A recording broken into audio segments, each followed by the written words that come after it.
As a child, the mercenary was consistently mocked for his animal-like appearance. Those born with the curse of the beast are called Beast Fallen, and they have superhuman-level abilities. He was beloved dearly by his mother and father, who were fully human, but had lost them due to raids of cruel humans. Nowadays, he finds himself constantly on the run from bounty hunters and witches. He stumbles across a hungry little girl, who traps his attacker in a mud prison, and reveals herself as a witch. Despite his initial suspicions of her, the mercenary decides to share his soup and join her quest as her bodyguard to find a grimoire from a mage called 13, which is a book that can destroy the world. The witch, later recognized as Zero, draws up a blood contract, which promises to return the mercenary as a human after the quest is complete. However, the mercenary tears up the contract and says we don't need it. He asks for her hand and initiates a blood oath instead using their thumbs, saying that's how we mercenaries do it. The next day, Zero shows the mercenary the difference between sorcery and magic against a boar in a forest, in which we discover that sorcery requires a magic circle, while magic does not. Zero uses her knowledge to negate the spell of a boy who attacks them, and is revealed to be the one who wrote the grimoire that the boy and his comrades used to learn magic. The boy, called Albus, accepts his defeat and joins Zero and the mercenary on their trip. When they stop at a nearby spring to rest, Albus spots a ring in the water and decides to keep it. As the three head to a nearby village, a farmer gives each of them a tomato, and the mayor shows them to their lodge. The villagers viciously accuse Albus of stealing the ring from a granny with a long braid.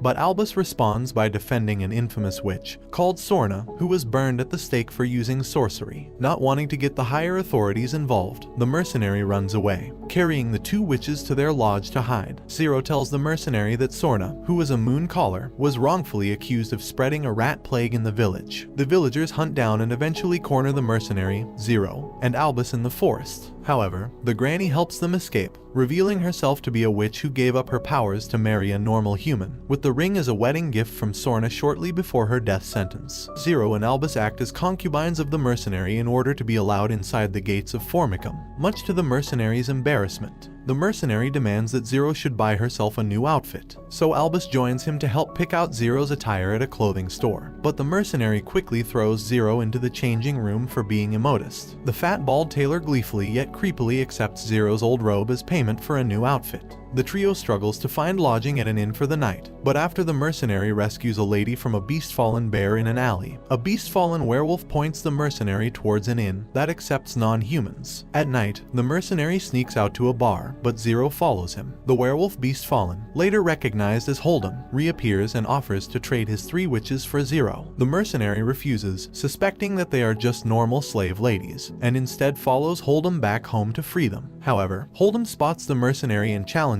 him to a duel. The mercenary knocks him unconscious and frees the slave ladies, while Zero strips Hold'em of the fur on his torso and tail. After Zero assists the mercenary in taking a bath, the trio continue on their journey. As Zero sees a couple kissing, the mercenary teaches her that a kiss is a way to show love, and that it's not some sort of ritual. Outside the gates, the trio witness a beast-fallen badger being a jerk to a young girl with dark red hair, who has a wound on her ankle. Zero orders the mercenary to treat the kid's wound with ointment and bandage it up, while Zero herself discreetly uses healing magic. During their travel to Latet, they eventually stop at a stream. Zero explains that her grimoire is divided into 4 books, them being Hunting, Capture, Harvest, and Protection, while a practitioner's personality and emotions are directly related to magic proficiency. With that in mind, Albus is able to catch fish using magic. At night, the mercenary discusses his dream of opening a tavern after becoming a human. Albus mentions that his parents died in a witch hunt, while Zero barely remembers her parents from spending her life in a cave studying sorcery. As the group finally reaches Latet by daybreak, they are shocked to discover all the townspeople appear to be dead. As the trio surveys the dead townspeople, Zero notes that multiple types of classical element magic were used against the townspeople, but most of the buildings were left standing. Zero prevents Albus from attacking a looter with a scar on his face, who tells the mercenary about a hooded mage who is impervious to magic attacks. After the trio is unable to locate the grimoire in the library of a church, Albus finds and tries to heal an old man sorcerer who is nearly dead meat. Before dying, the sorcerer tells Albus that the hooded mage caused other sorcerers to disintegrate when they used magic bows and arrows. As there are also dead mages who had their magic stolen, Albus deduces that the one behind this is none other than 13. The mercenary is suddenly trapped in a forced summoning spell until Zero wakes him up. The trio ends up in a dungeon, where 13 appears and tells them that he was hired by the king to kill a town full of rebellious mages, in exchange for help in searching for the Grimoire. 0 and 13 then engage in a magic battle, with the mercenary unable to interfere. 0 and 13 abruptly stop their fight when they hear a dinner bell. 13 leads the trio to the dining hall, revealing that the forced summoning spell transported them inside the palace of the royal capital, called Plasta. After their meal, 0 and 13 discuss that they are both searching for the grimoire that 0 wrote in the caves, since it was stolen by their master who killed all of the other witches who lived there. Disagreeing with 13's views of justice, Albus is offered one night to choose between joining 13 or being burned at the stake. 0 confirms that she and 13 were the only two survivors in the caves. She wrote the grimoire so that witches and humans can live in harmony, but she should have heeded 13's warning and burned the grimoire before incurring any damage. Later that night, 13 summons the mercenary and offers a potion that could turn him into a human. 13 tells the mercenary to leave the castle, claiming that 0 is ultimately using him for a sacrifice. When the mercenary runs into 0 on his way out of the castle, she berates him for being deceived by 13 and terminates their contract. As Plasta prepares for a festival, the mercenary knocks out a drunken beast-fallen pig who tries to steal liquor from a salesman.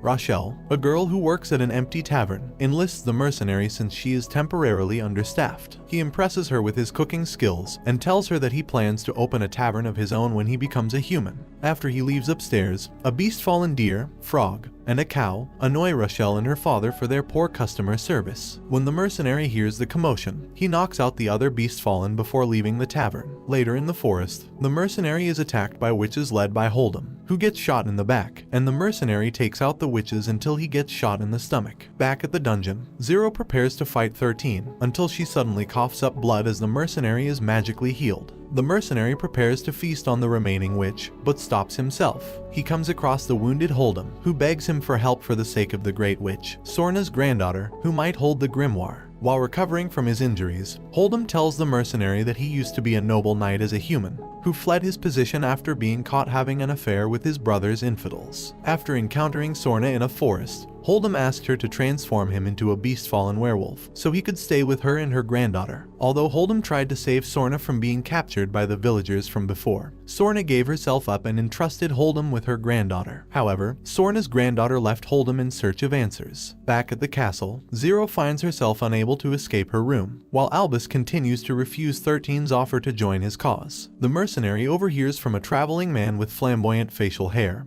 that Albus is going to be burned at the stake. As the mercenary and Hold'em rush to the palace square, Hold'em is shocked to discover that Albus is actually Sorna's granddaughter. The mercenary and Hold'em rescue Albus from the stake and steal a carriage, but 13 sends knights after them outside the castle. After the mercenary, Albus, and Hold'em fall off a cliff, 13 is convinced that the three are still alive. After they all recover, the mercenary learns from Albus that 13 plans on killing all the rogue witches and the sorcerers. Since all the sorcerers signed a blood contract with 13, Albus proposes to draw 5 magic circles that would connect into a larger magic circle, thus canceling the magic of sorcerers without killing them. Albus mentions that while he was locked in an underground cell, 0 collapsed and was taken away somewhere by 13. The mercenary, Albus, and Hold'em escape from 6 assassin servants sent by 13. They decide to head back to Formicum, so Albus can use 0's old robe to pinpoint 0's current location. As Albus says that 0 is being held in a tower inside the castle back in Plasta, the mercenary sets off to rescue 0 by climbing the steep cliff, while Albus and Hold'em begin to set up the magic circles. However, some surviving sorcerers stop Albus as she finishes the second magic circle, inspired by her words during the execution before she was rescued.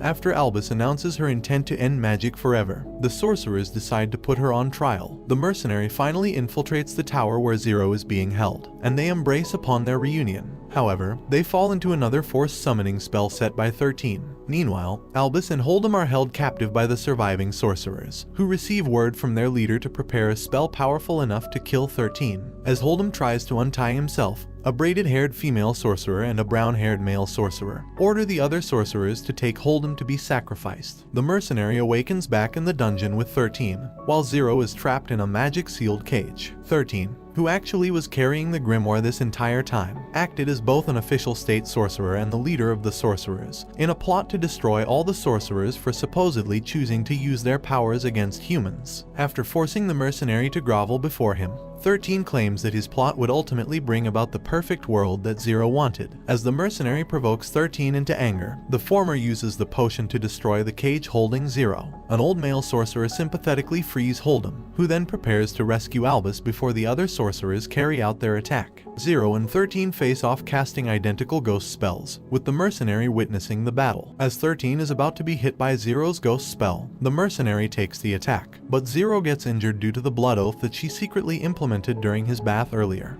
Meanwhile, Albus continues to urge the sorcerers to follow his cause of erasing all magic. When Zero regains consciousness, she reveals that her spells appear to be different because she intentionally put subtle errors in the Grimoire as a protection measure in case it fell into the wrong hands. Realizing that he will never surpass Zero, 13 gives up on his ambition and decides to help Zero seal the magic. Albus is rescued by Hold'em, and the two escape from the sorcerers, meeting up with Zero, the mercenary, and 13 in the forest. Having learned the truth that 13 is the revered state sorcerer, Albus tries to kill 13, not realizing that killing him means that she would disappear due to her blood contract. 13 nullifies the contract, allowing her to kill him, but he asks Albus to give him a chance to fix the problems that he caused. 13 theorizes that Sorna's sacrifice started a war of witches against humans. The mercenaries group splits up, drawing one of 5 magic circles at a designated point and meeting up in the center. While 0 and 13 perform the ritual, the mercenary and Hold'em protect them from the sorcerers. As Albus arrives to help with the final part of the ritual, the mercenary's body is used as a vessel to seal the magic in the kingdom of Wenias,